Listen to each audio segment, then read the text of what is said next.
Welcome to FiloFacts, your go-to podcast for unraveling fascinating facts around the Philippines. And today, we're diving into a topic that sparks debate, pride, and sometimes even a little bit of controversy. Just how fluent Filipinos are in English. English is one of our official language, and we're known for being some of the best English speakers in Asia. But does that reputation hold up? Well, inspired by the viral interviews from AsianBoss, we'll explore the reality behind our English proficiency. How well do Filipinos actually speak English? And what factors influence our fluency? Well, stick around as we break it down and hear real insights and uncover the truth about the Philippine English speaking skills. Okay, thank you. Okay, so in the video, I observed some of the positive attitudes of the Filipino respondents, where they answered the questions with confidence and a smile on their faces. They also show sense of modest, wherein they try to explain how difficult the use of English, as we Filipinos didn't use it as our first language.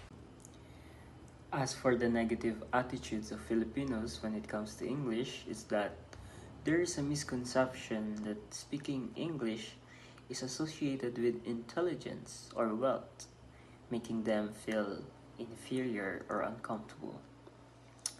Another is Filipinos tend to be intimidated by someone who speaks English fluently.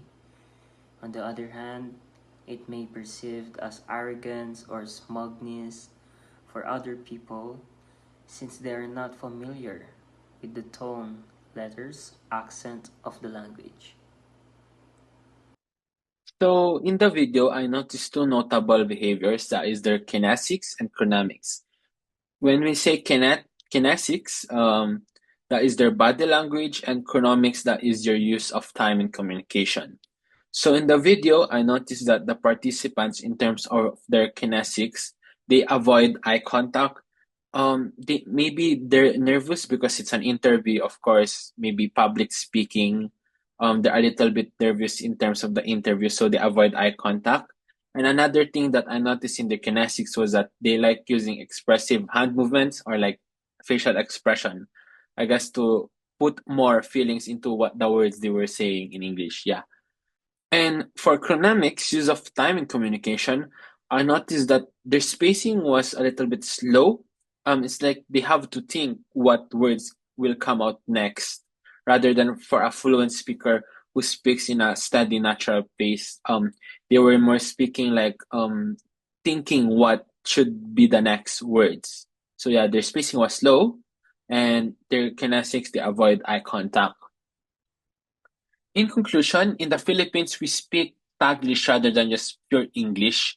Basically, um, Taglish, Tagalog plus English rather than just pure English. Maybe because like speaking pure English is harder. However, some of us can understand and do English, but not everyone is fluent. But able to understand is okay.